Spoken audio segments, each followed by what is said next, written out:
নমস্কার বন্ধুরা, আমার চ্যানেলে আপনাদের স্বাগত জানাই।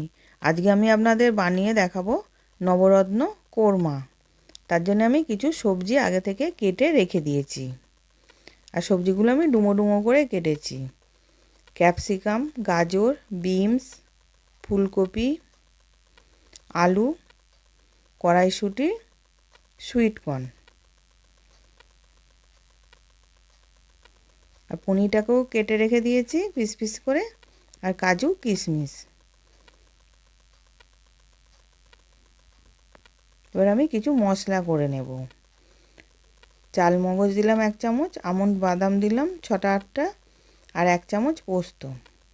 ওটাকে পেস্ট করে রেখে দিলাম। এবার আমি আর একটা মশলা বানাবো, আদা, কাঁচা লঙ্কা আর টমেটো। ওটাকেও পেস্ট করে রেখে দিচ্ছি। এবার আমি আগে থেকে গ্যাসের মধ্যে কড়াতে গরম জল বসিয়েছিলাম, জলটা গরম হয়ে গেছে। এবার সবজিগুলোকে সেদ্ধ করে নেব।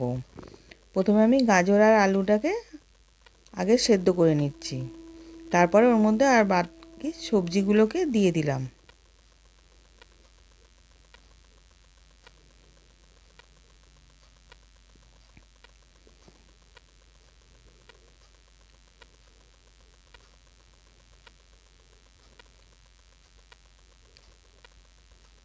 এবার সেদ্ধ হয়ে গেছে, আমি নামিয়ে নিচ্ছি।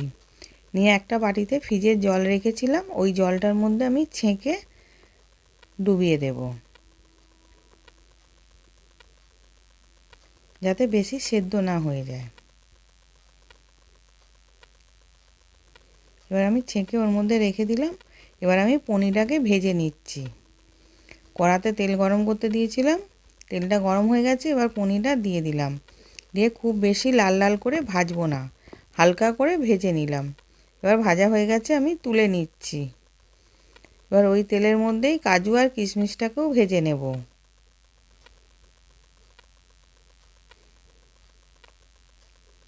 এবার কাজু কিশমিশটাও ভাজা হয়ে গেছে, এবার আমি ওটাকেও তুলে নিলাম। এবার ওই তেলের মধ্যেই 1 চামচ ঘি দিয়ে দিলাম। এবার ঘিটা গলে গেছে, এবার আমি ওর মধ্যে গরম মশলা দেবো। ছোটো এলাচ, দারচিনি, জয়িত্রী আর লবঙ্গ দিলাম, দিয়ে ওটাকেও হালকা করে ভেজে নিয়েছি। এবার আমি মশলাটা পেস্ট করে রেখেছিলাম ওটাকে দিয়ে দিলাম। আদা, কাঁচা লঙ্কা, টমেটো ওটাকে দিয়ে দিলাম, দিয়ে ভালো করে কষিয়ে নেব।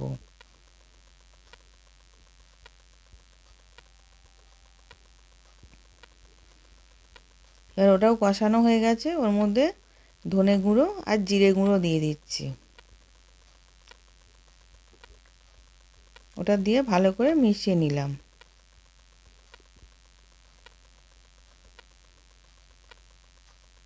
এবার চাল মগজ, আমন্ড আর পোস্ত পেস্ট করে রেখেছিলাম ওটাকেও দিয়ে দিলাম, দিয়ে ওটাকেও ভালো করে কষিয়ে নেব তেল ছাড়া পর্যন্ত।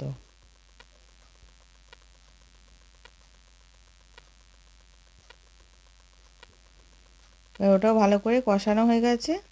এবার 1 চামচ চিনি দিলাম, স্বাদ অনুযায়ী নুন দিলাম।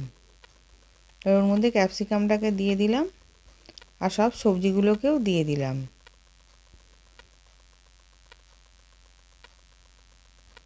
দিয়ে ভালো করে মিশিয়ে এবার আমি ওর মধ্যে দুধ দিয়ে দিলাম।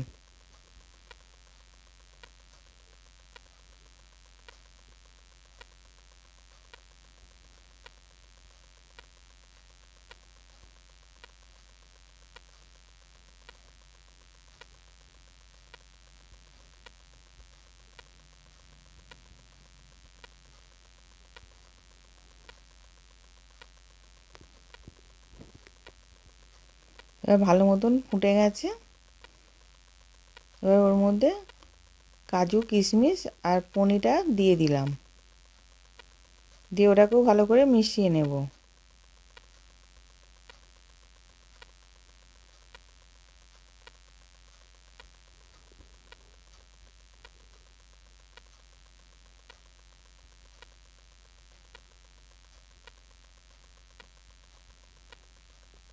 এবার 1 চামচ ছোটো এলাচ গুঁড়ো দিলাম, হাফ চামচের কমও গরম মশলা গুঁড়ো, আর কেশরি মেথিকে ভেজে গুঁড়িয়ে দিলাম, আর 1 চামচ ফ্রেশ ক্রিম দিলাম, দিয়ে ওটাকেও ভালো করে মিশিয়ে নিচ্ছি।